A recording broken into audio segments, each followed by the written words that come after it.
Success isn't a title. It's trusting yourself enough to start over. Find out exactly how right now. Welcome to the Midlife Reinvention Podcast, a podcast helping women in career and life transitions achieve clarity on their next steps so they can transform uncertainty into an energizing next chapter. I'm your host, Kavita Ahuja, and the founder of It's My Time Now Coaching. If you're wondering what's next in your career or life, you are in the right place. Through solo and guest episodes, you'll gain practical tips, tools, and inspiration to help you uncover blocks, gain confidence, and be, do, and have what you want. I rediscovered myself after the age of 50, and I know you can too. It's my time now to help you do just that. I'm so excited you're here. Let's dive in.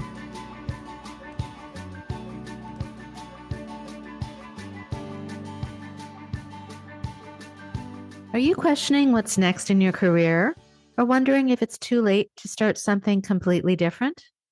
In today's episode, I'm speaking with Jane Hanson, an Emmy Award-winning journalist who made a major career transition after decades at NBC News. Jane shares exactly what it took to step away from a comfortable, successful career and start over with real confidence. In this episode, you'll discover why trusting yourself matters more than any title, how to build your personal brand so you're not tied to a company name, and the real steps you need to take if you want to find your purpose or your ikigai in this next chapter. So if you're ready for honest advice about career transitions, confidence, and figuring out what you're really meant to do without wasting time second-guessing yourself, this episode is for you. And don't forget to stay till the end for the key takeaways. Welcome to the Midlife Reinvention Podcast, a career and life transitions podcast. If you're asking yourself, what's next? You are in the right place. I interview incredible women across the globe for this podcast who share their stories of reinvention and who will give you their insights and expertise on how to rediscover who you really are, what you really want, and how to get there in your next stage of life. This week, I am absolutely thrilled to have on the show Jane Hanson. Jane is an Emmy Award-winning journalist turned communication and reinvention expert who helps people step into their confidence, refine their voice, and embrace reinvention at any stage of life. Jane began as an anchor and correspondent for NBC News in New York in 1979. In 1988, Jane was named co-anchor of Today in New York, and then became the station's primary anchor for local programming and the host of Jane's New York, covering a wide range of events, including the 9/11 tragedy, interviewing presidents and business magnates, among so many other things. After decades in this fast-paced world of TV journalism, Jane made a bold career shift. Now, she coaches entrepreneurs, executives, and women stepping into their next chapter on how to present themselves with confidence, own their story, and make an impact. She believes that reinvention isn't just about what you do, it's about how you communicate your value to the world. I'm so thrilled to have you on the show today, Jane. How are you doing? I'm doing great. And this, obviously, what you're touching on here is one of my very favorite subjects in the entire world, because women are so into their own now. And we are in a place where we can make a lot of great changes. Is it perfect? Is it a perfect world for us in the world of business or careers or whatever we're doing? Of course not. But at the same time, so much different than previous generations, and having the ability to change yourself and change your life at any step along the way, I think is truly marvelous. And nobody is telling you can't do it. Yes, I just shared your amazing, illustrious career in broadcasting and television, and then you decided to make this big pivot in your life. Yeah. Tell us about that. What triggered that? And also, how can people listening see these changes in their life, perhaps, as a chance to grow rather than something to fear? Well, when you're in the broadcast news industry, everyone always expects that there's going to be an expiration date for women. And there is. You will see on the air men who are 50, 60, 70, even 80 years old. It's rare that you see women that are of that age. Even now, it's gotten older, Mhm. thankfully, but it's still not the same. We still don't have the same kind of progression. So I knew that sooner or later I would expire out. And mind you, I started at a very young age working for NBC in New York. I had the most amazing career. I loved every minute of it, despite the long hours. And let me tell you, television news is not glamorous. You may think it is, but if you believe that getting up at 3:20 in the morning for 18 years will make you have a glamorous life, then you're a little cuckoo. So So, so, and real breaking news never happens in the middle of the week in a normal day. It happens on that Friday night when you're leaving the next day for vacation. It's a tough business, but it's wonderful to be able to be in it. However, there were some moments when I could see that my time was running out. And I remember sitting in the studio one day and I'm interviewing a guest and I forget what he was there even selling at this point. Was it a book, whatever it was? And he says a few things, and I start kind of going down a line of questioning that he interviewing him that he wasn't expecting. And we get finished with the interview, and he says, I didn't get to say what I wanted to say. And this aha light bulb went off in my head because I said to him, whose fault is that? I asked you some questions and you just merrily went along with me instead of pivoting back to what you were there for. Hmm. And I knew in that moment that I could teach people how to get back to their messages. So I knew I had an in for doing that in the world of media, but it also is something that you can do in every other part of your life when you're speaking, be it a presentation, be it at a meeting, be it when you're speaking with would-be investors, perhaps it's when you're trying to sell something, whatever it is you're doing in the world of business, there is a point when you've got to make sure your message is strong and clear, and most importantly, heard. Hmm. That was a moment when I knew I had another option. And I didn't pursue it at that moment, but I just started to think about it and started to work on it and really begin to fashion that business and what it was going to look like. In addition, NBC had me as kind of their face of the network in the New York City area, which meant I was out moderating panels, doing a lot of keynote speeches, emceeing events, doing commencements. I was constantly in the public on some sort of a stage or in some sort of meetings. When I had my own show, I was doing a lot of the marketing for it. So I really walked this walk of how do you communicate well? And it just became so natural to me that I Hmm. knew I could do it. And I knew that I could make this change and that it was going to work for me.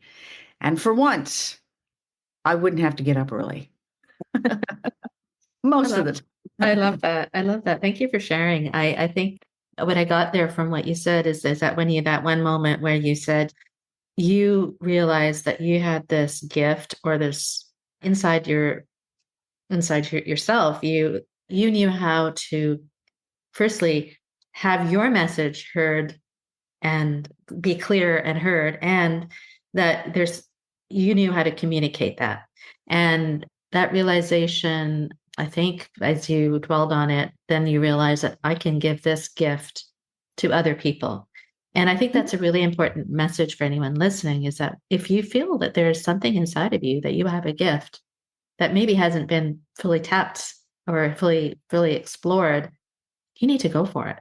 And because it may be masked in other things that we're doing. And then we realize, oh, I really actually have this other gift that hasn't been fully realized. And how can I bring that out into the world? So I love that. But even though you have this amazing career, but there was something else that you discovered about yourself. So Exactly. that's what I came up with from that story. Exactly. And Yeah. the world when we were growing up, our parents, probably mostly our fathers, were in a job that they had for many, many years and then they retired. In today's world, you can do so much more.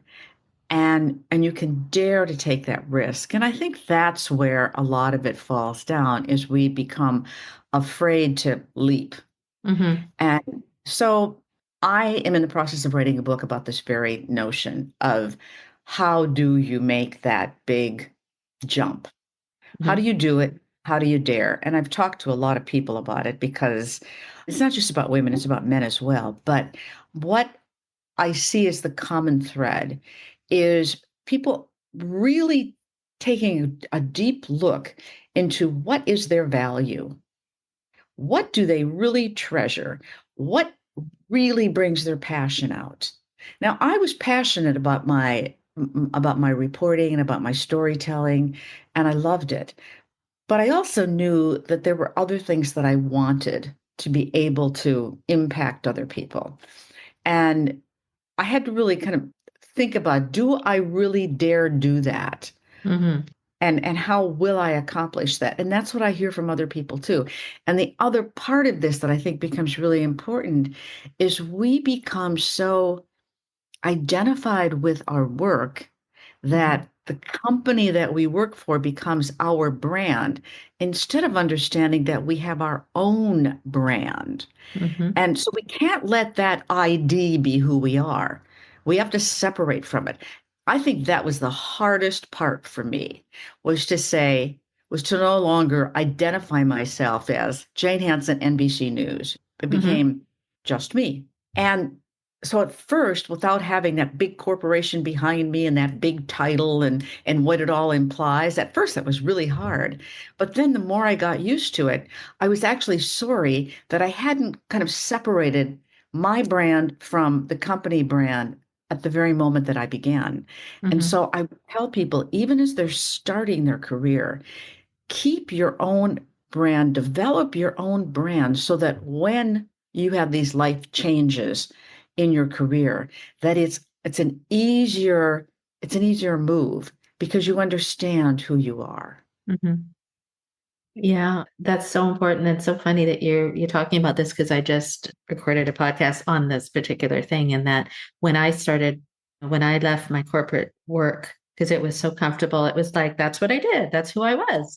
And then Yeah. I went into entrepreneurship and it was like, oh my God, I have to actually put myself out there. And initially I hid behind other people because I was so afraid and nervous about doing the wrong thing or saying the wrong thing or what are people going to think. And I think that your advice about you are the brand and how do you develop that? And so that really leads nicely into this question that you kind of touched on it, but like for somebody who is really feeling nervous about this, Mhm. about okay, we talked about okay, I have something in my heart now that I want to do, but I'm really nervous. I don't even know how I'm going to do it. What am I going to do? What would be your advice? Because I'm sure it wasn't that easy for you to leave that comfort of that amazing career that you had. What are some practical ways that we can take the leap to make that shift? Well, the first thing I think that a person needs to do, or I believe a person, somebody needs to do, is to really reflect upon yourself. Who are you? And because we don't, when we're in a career, we get busy during the day, then we have our personal life, and we don't spend a lot of time reflecting on who we really are. So first it's this self-awareness. Hmm. What am I really and almost making, I don't want to call it a value proposition because I hate that phrase and it's too narrow for this, but really ask yourself these questions. What am I good at? Where's my core competency? What are my real beliefs?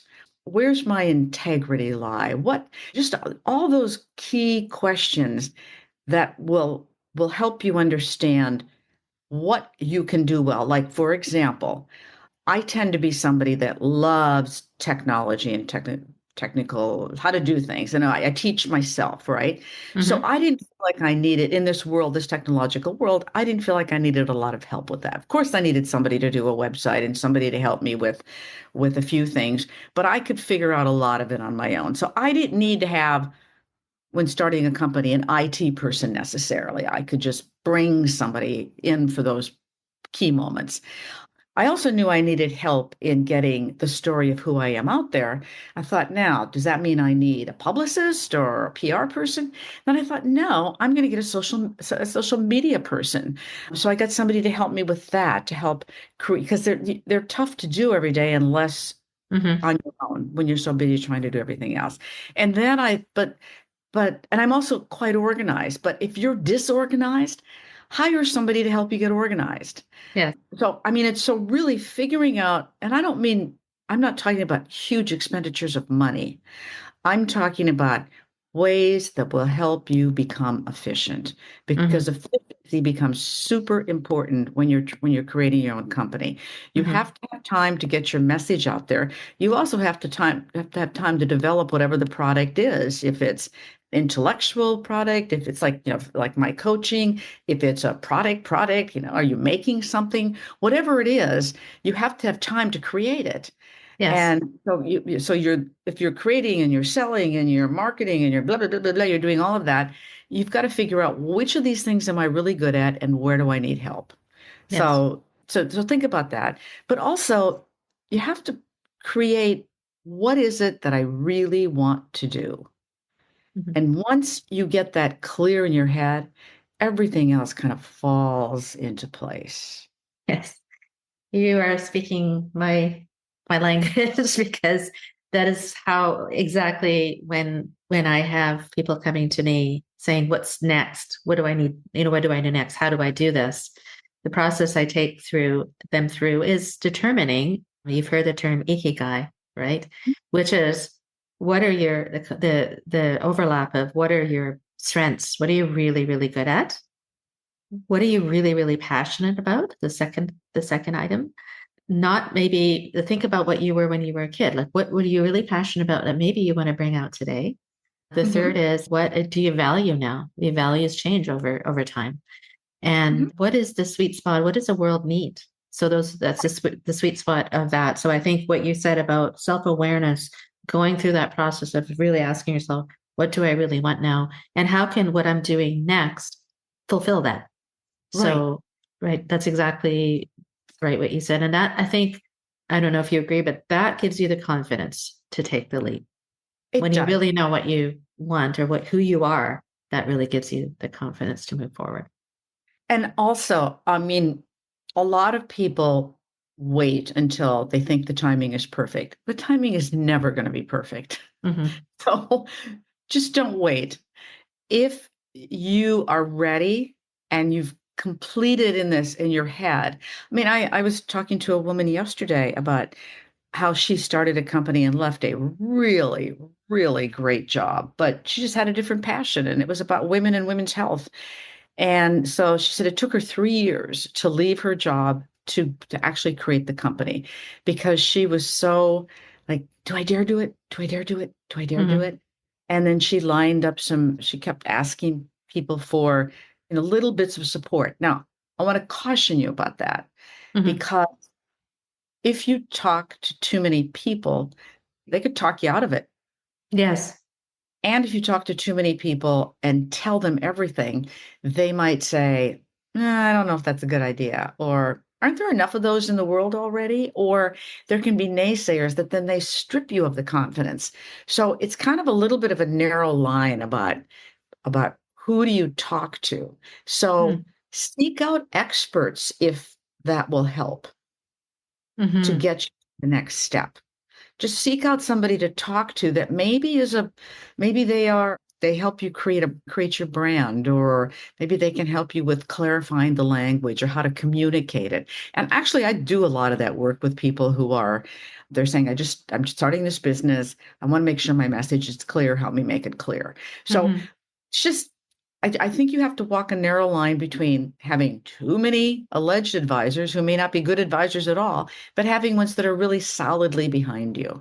Yeah, that's such great advice, Ashley, Jane, because you want people who are supporting you and cheering you on, right? And Hmm. oftentimes, if we get asked too many people, then we're seeking too much approval, and then if approval is not there, then that stops us too in our tracks, right? Right. It's the judgment of others. It's like we need to just stick to what we determine is our reason for being, and this is what we're going to do moving forward. So If I could, I just wanted to maybe ask you a little bit a different topic here is about, you talk a lot about perceptions, how we perceive ourselves versus how others perceive us.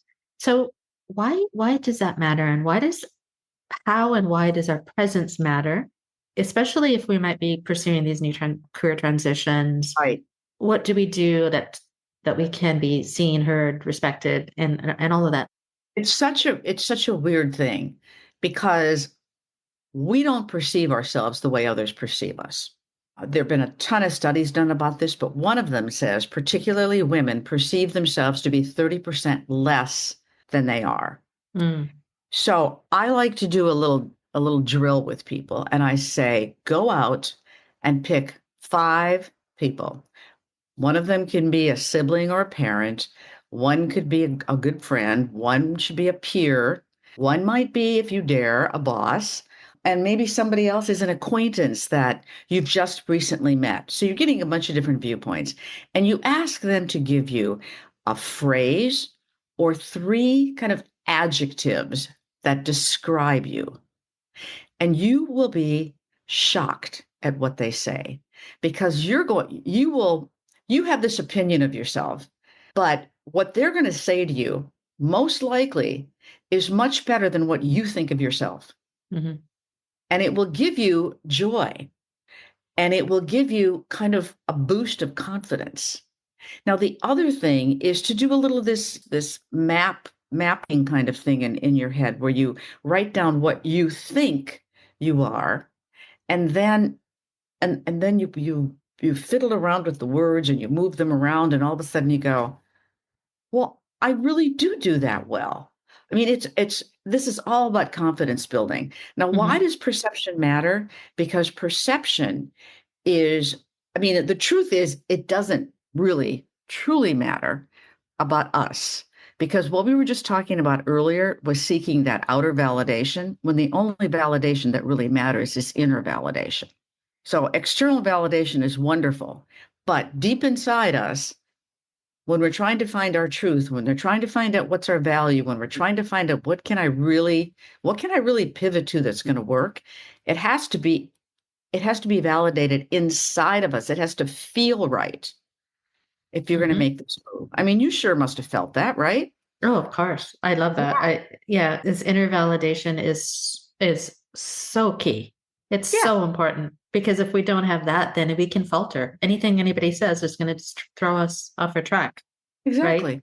Yes. So, but the so the inner validation comes then by really enhancing your confidence, by having very thick skin about things, by ensuring that you're not listening to what the last person told you, because it could be dead wrong. But perception does matter in certain cases. And what I mean by that, like, let's think about first impressions. Hmm. So you've got a new business and you're doing what you really love to do. And now you've actually got a meeting with some powerful person, or maybe somebody you want to sell your product to or your idea to. And you know that if you can get them to for buy-in, that you may out of that get a lot of clients or be able to carry your wonderful message forward. Now, that first impression that you're going to meet with someone when you meet them in person and even on video can happen in less than a tenth of a second. Hmm. And it's by the way you present yourself. And that's about body language. It's about how are you standing? What's your posture? How are you sitting? What is your handshake like? What is your facial expression? Are you smiling or are you frowning? Are you slumping over or do you look scared? What is what are the first words that come out of your mouth? Are they self-deprecating or are they proud but not arrogant? So all and how are you groomed? Are you Hmm. groomed to match the person that you're meeting or are you not? Because all of this stuff matters in that first impression, and those first impressions are very difficult to change. And so, what you have to do then is you want to make sure that it's spot on. So, that kind of perception is important for getting you to whatever steps you want to get to. Hmm. So that it becomes important from that from that perspective. But so again, there's 2 sides to this coin. Yes, yes. So, but the perception part of who we are is got to be coming from inside.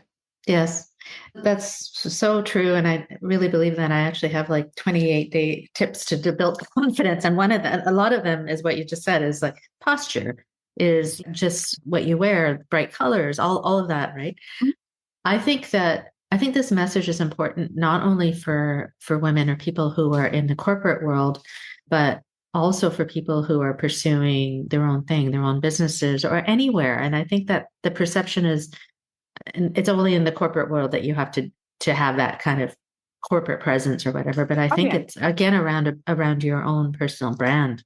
It could be. I see people sometimes coming on calls and they're wearing sweatshirts and hoodies, and it's okay. But like if you're trying to make an impression with somebody, that it's what kind of message Yeah. are you trying to leave, and What how do are you you? want to be perceived, right? Not to Exactly. say that, but there's also a fine line. I don't know what your thought about this is, Jane, is between being authentic and having that outer image. Yeah. Well, authenticity always wins. Yeah. However, there's three key things in the world of communication, and communication has become a really hard skill. And these actually go all the way back to Aristotle, who's considered to be the father of communication. The first one is it's being about relatable. The first one is the power of connection. So connecting, and how do you connect? You connect by being that somebody wants to trust you and that you're the expert. Hmm. Okay. Hmm. Then the second one is, are you easy to understand, which is logos or logic? And that means that you're not going to use acronyms and God knows many of these corporations have 20,000 acronyms and you just want to go, tear my hair out now. Yeah. But so you have to have, again, that's back to that clear message, easy to understand, because if you're not, you get tuned out. And then the third one is about feelings, pathos. What and what and I love what Maya Angelou, the poet laureate, once said, which was, people will forget what you did, they'll forget what you said. They will never forget how you made them feel. Now Yes. I'm not talking about that touchy, huggy, lovey feeling. I'm talking about, do you make them feel respected? Hmm. Hmm. And so those three things are key. And that's authenticity. Hmm. You are trustworthy. You are usually being respectful enough to have language that they understand, and you Hmm. are considering their feelings. So, what is authenticity? That's what I think it is. And being true to yourself and true to that inner validity that we've been talking about. But part of authenticity, I believe, is also being, I could go on about this forever, but it's Good. about really listening well, Yes. that active listening thing to people, because the more you listen to people, the more when they feel heard, then they consider you to be authentic, because it implies to them that you care, that you Hmm. put yourselves in their shoes, that you're feeling for them, right? Yeah. Yeah. And so it's about so many things. And it's also being respectful enough to even dress to match their culture. Yes. Yes. And so you wear a hoodie on a Zoom, which is probably pretty cool if you're going to be talking to certain people in kind of the fintech space or some startups where that's how they all dress. But is that really who you are? And secondly, is that showing respect for most of the people that you're going to be talking to? I don't know. I don't Yes. think. Yes. I love that. So the you mentioned the three things: the relatability, connection by trust, being easy to understand, and then how the feelings that you elicit. So Mhm, wonderful. I was thinking as we were talking also that when you and I were previously in these careers, that we felt we were very successful, and we were, right? And so there was that definition of success we had in those careers or in any other aspect of life, right? And when we switch or when we transition into a different career or something happens where our lives change, the definition of success changes also. mhm. So, right? So what are some ways to redefine what success means when we switch careers, or when we're no longer NBC anchor, or Right.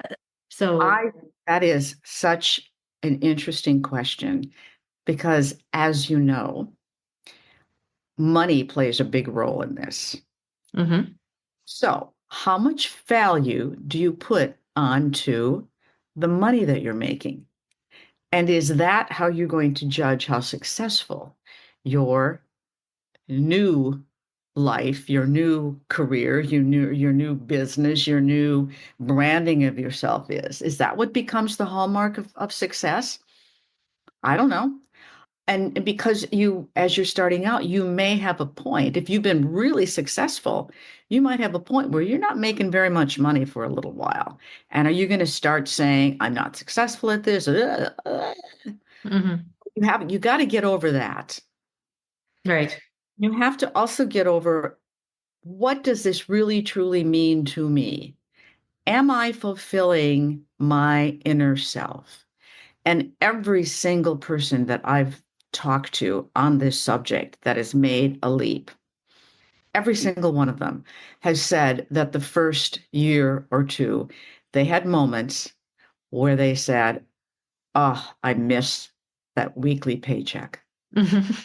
or Yeah. I miss having that support where I could just call somebody up and they'd get something done for me. Right.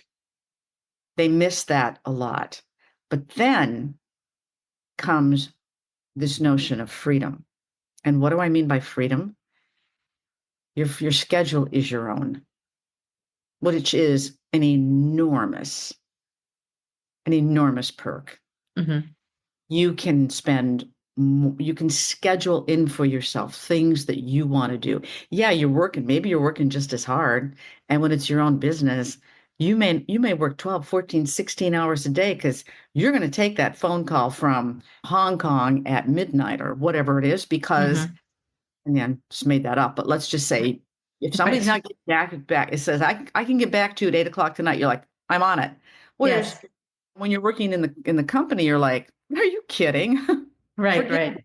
Because it's But yours, right? It's right, yours. it's Yes. yours. But so along with that ownership comes a lot of it's a lot of work. And let's not kid anybody, it's going to be work. But then there's a payoff. And the Mhm, payoff becomes that suddenly you relish this ability to spend more time with your family, to be able to say when somebody calls and says, hey, I've got this, I'm going to take this vacation to blah, blah, blah, the first week in November. You want to come with me? And you say, you know what? I can block that time off. mhm, I don't have to be, I'm not accountable to anybody else in terms of that. mhm, Then there's the freedom of making the decisions yourself. mhm, You don't have to go to a committee and get sign off on everything. You don't have to stand in front of a table full of people and go, okay, and have to convince them that this is the right move. You can do that yourself. I mean, this freedom is just, it's just an enormous, wonderful part of having your own company. You also yes. can take on projects that might take you down completely a different road, because that's what's happened to me. Is yes, I do a lot of coaching with all kinds of executives about how to make great presentations or how to have wonderful executive presence or how to do a media interview. But I also have the opportunity to go interview authors as a keynote interview for giant conferences, or I go speak to huge numbers of people where I can talk about the kinds of things we're talking about today and all Mhm, manner of work. Or I can take a trip where I go investigate something else that I think is really powerful. Like I went to Morocco about a month ago and I went to a women's collective and I wrote this beautiful story about how they're trying to help women become independent mhm. and actually earning money of their own, that now they could pay for things for their children that they never could have done before. And what it's done to their sense of pride and independence and who they are is just amazing. I had the ability to go do that because I could do it. Yes. So at the beginning, it can be really hard and it can be scary, Yes. but I know you've experienced the same thing, Yes. right? Yes. I You love that. have. I love that redefinition is success, when you said the freedom, and that's so true because you can design your life the way you want it. And it's also about, we could talk about this for a long time, but it's about, okay, what is your definition of abundance? Because it could be money. It could be money for sure. If the money is necessary, it's important.